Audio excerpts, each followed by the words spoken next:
Chapter 7. Every so often, an inspector from the office of the Undersecretary for the Control of Domestic Head shows up at his house. He knows all the inspectors, all those who matter, because when they shut down the facility of veterinary sciences, when the world was in chaos, when his father began to want to live inside books and would call at 3 in the morning asking to speak of the Baron in the trees so that the man could help him get into the pages, when his father later told him that books were spies from a parallel dimension, when animals became a threat, when at a chilling speed the world was put back together and cannibalism was legitimized. He worked there, at the Undersecretary's office. They recruited him based on the recommendation of employees from his father's processing plant. He was one of the people who drafted the regulations and rules, but he lasted less than a year because the salary was low and he had to put his father in the nursing home. The office first began sending inspectors a few days after the female was brought to his house. The female, who at the time had no name, was a number in a registry, a problem, one domestic head like so many others. The inspector was young and didn't know he'd work for the undersecretary. He took the man to the barn where the female was lying on a blanket tied up naked. The inspector didn't seem surprised and only asked if she'd been given the required vaccines. She was a gift, and I'm still getting used to her being here, but she's been vaccinated. I'll get the papers for you. You could always sell her. She's an FGP. She's worth a fortune. I have a list of interested buyers. I'm not sure what I'm going to do yet. I don't see anything out of the ordinary. My only suggestion is to clean her up a little to prevent disease. Remember that if you decide to slaughter her, you'll need to contact a specialist who will verify you've done so and notify us for our records. The same goes for selling her, or if she escapes, or if anything else happens that should be recorded so we don't have any issues down the road. Okay, everything's clear. If I want to slaughter her, I'm certified to do so. I work at a processing plant. How's El Gordo Pineda doing? You mean Senor Alfonso Pineda? Yeah, El Gordo. No one calls him that. He's not fat, and he's our boss. So El Gordo's a boss. That I can't believe. I worked with him back when we were kids. Send him my regards. After that first visit, El Gordo Pineda himself called to say that the next time an inspector dropped by, they'd only ask for his signature so as not to bother him. Hey, Tejito, imagine you of all people with a female. Gordo, it's been ages, man. Hey, I'm not fat anymore. The wife's got me drinking juice and other crap that healthy people eat. Now I'm thin and miserable. When are we gonna have ourselves a barbecue, Tejito? El Gordo Pineda had been his partner back when they started carrying out inspections of the first domestic head. The owners knew what was prohibited and what wasn't, but they didn't expect visits from inspectors, and the two of them witnessed all sorts of things. The regulations were adapted on the job. He remembers one case where a woman answered the door. They asked the woman about the female in the home. They needed to see her papers, verify that she'd been vaccinated, and take a look at her living conditions. The woman got nervous and said that her husband, the female's owner, wasn't home and that they'd have to come back later. He looked at El Gordo and the two of them had the same thought. They moved the woman aside as she was trying to close the door and entered the house. She shouted they weren't allowed to come in, that it was illegal, and she was going to call the police. El Gordo told her that they were authorized to do so and said she could call the police if she wanted to. They went from room to room, but the female wasn't there. Then it occurred to him to open closets, check under beds. Eventually, they looked in the couple's room. Underneath the bed was a wooden box with small wheels that was big enough to hold a person lying down.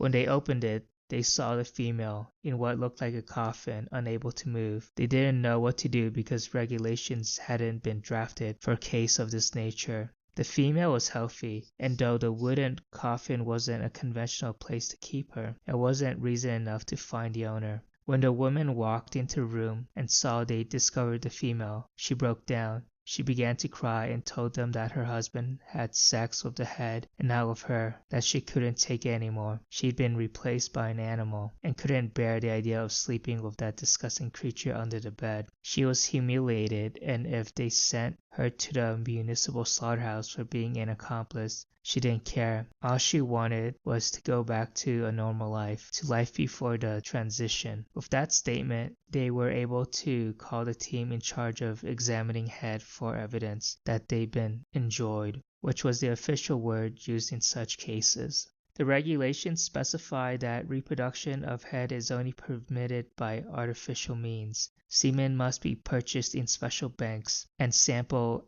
implantation must be carried out by qualified professionals. The whole process has to be documented and certified so that if a female is impregnated, the fetus already has an identification number. As such, domestic females should be virgins. Having sex with a head enjoying her is illegal, and the sentence is death in the municipal slaughterhouse. The special team went to the house and confirmed that the female had been enjoyed in every way possible. The owner, a man around 60, was sentenced and sent directly to the municipal slaughterhouse.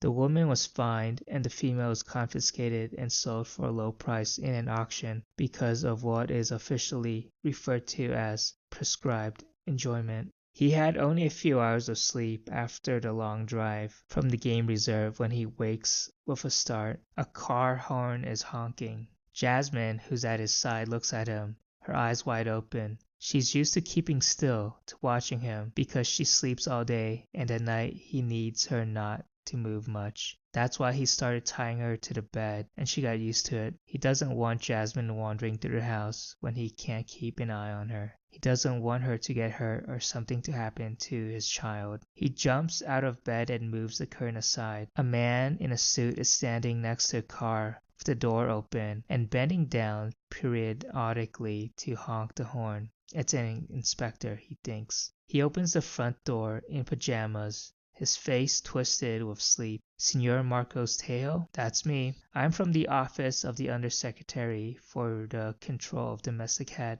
The last inspection was almost 5 months ago, is that right? That's correct. Show me where to sign so I can go back to sleep. The inspector looks at him with surprise at first, and then with authority, and raising his voice, says, "Excuse me? Where's the female, Senor Tejo? Look, El Gordo Pineda called to tell me that you'd only need a signature. The last inspector didn't have a problem."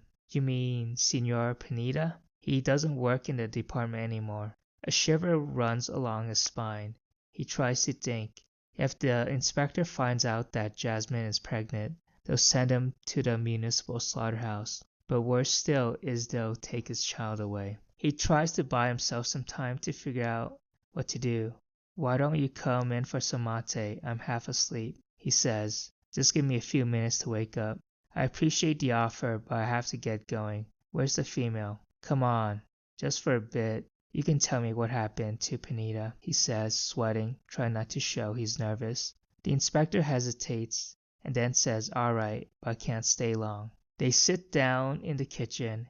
He lights the stove and puts the kettle on the burner. As he's getting the mate ready, he rambles on about the weather and how bad the roads are in the area, and asks the inspector if he likes the work. When he hands the man the mate, he says, "Will you give me a few minutes to wash my face? I got back from a long drive yesterday, and I've had almost no sleep. You woke me up with all your honking." "But before I honked, I was clapping my hands for a while."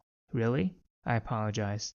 "I'm a deep sleeper. I didn't hear a thing." The inspector is uncomfortable. It's clear he wants to leave, but Pineda's name drew him into the house, and that's what's keeping him there. With the inspector in the kitchen, he goes to his room and sees Jasmine is still in bed. He closes the door and walks to the bathroom to wash his face. Thinks, "What should I do? What should I say?" He returns to the kitchen and offers the inspector some biscuits. The man accepts them with distrust. "Did they get rid of El Gordo Pineda?" The inspector doesn't answer right away. He tenses up. "How do you know him?" he asks. "I used to work with him back when we were kids. We're friends. We were inspectors at the same time. We did your job when hardly any of the regulations had been finalized. We were the ones who adapted them. The inspector seems to relax a little and looks at him with different eyes, with a degree of admiration. He helps himself to another biscuit and there's a hint of what could be a smile on his face. I just started. I've been doing this for less than 2 months. They promoted Senor Pineda. I never worked for him, but I'm told he was a great boss. He's relieved, but hides it. Yeah, El Gordo's something else. Just give me a second, he says and goes to his room to get his phone. He dials El Gordo's number and returns to the kitchen. Gordo, how've you been? Look, I'm here with one of your inspectors. He wants me to show him the female, but the thing is, I haven't slept, and she's out in the barn, and I'd have to open it. It'd be a whole ordeal. Didn't I just have to sign?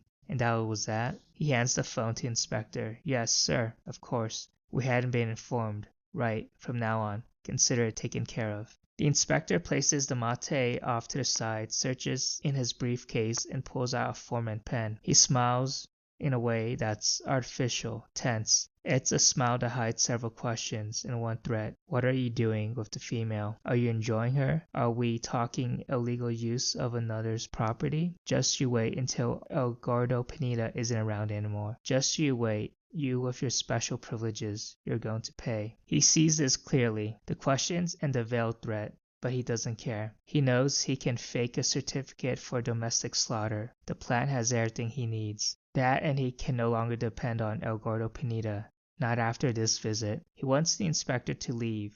He wants to go back to sleep, even though he knows it won't be possible. He hands back the form, says, Did you want more mate? The inspector gets up slowly. He puts the form in his briefcase and says, No, thank you. I'll be on my way. He sees the inspector to the door and holds out his hand. The man's hand doesn't grasp his. It's limp, lifeless, so that he has to make an effort to shake it, to support the hand that's like an amorphous mass, a dead fish. Before turning away, the inspector looks at him in the eye and says, This job would be pretty easy if everyone could sign and not do anything else, don't you think? He doesn't say anything. What he thinks is that it's an impertinence, even if he does understand. He understands the powerlessness felt by this young inspector who needs something out of the ordinary to happen so his day will be worthwhile. This inspector who's suspicious about the whole scene and has to resign himself to not doing his job. This inspector who's clearly not corrupt, who would never have accepted a bribe, who's an honest man because there are few things he doesn't understand yet. This inspector who reminds him so much of himself when he was young, before the processing plant, the doubts, his baby, the series of daily deaths, and the thought that complying with regulations was what mattered most, when in some inaccessible corner of his mind he was glad about the